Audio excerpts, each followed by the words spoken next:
আল্লাহর জমিনে আল্লাহ এবং তার রাসূলের কোনো অসম্মান এক মুহূর্তের জন্য আমরা বরদাস্ত করে নেব না।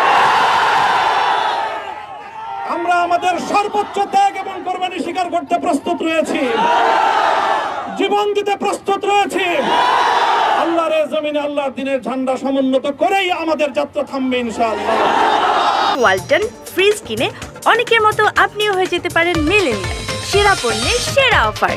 সমবেত প্রাণপ্রিয় তৌহিদি জনতা, বিভিন্ন স্তরের ধর্মপ্রাণ মুসলমান ভাই ও বন্ধুগণ, ছাত্র বন্ধুগণ, আল্লাহর দ্বীনের কথা বলার অপরাধে, আল্লাহর দ্বীনের বিজয়ের ঝান্ডা এবং কেতন উড্ডীন করার প্রত্যয় ব্যক্ত করার অপরাধে, আল্লাহর জমিনে আল্লাহর দ্বীন প্রতিষ্ঠার আন্দোলনের অপরাধে আমরা অনেক ভাই কারারুদ্ধ হয়েছিলাম।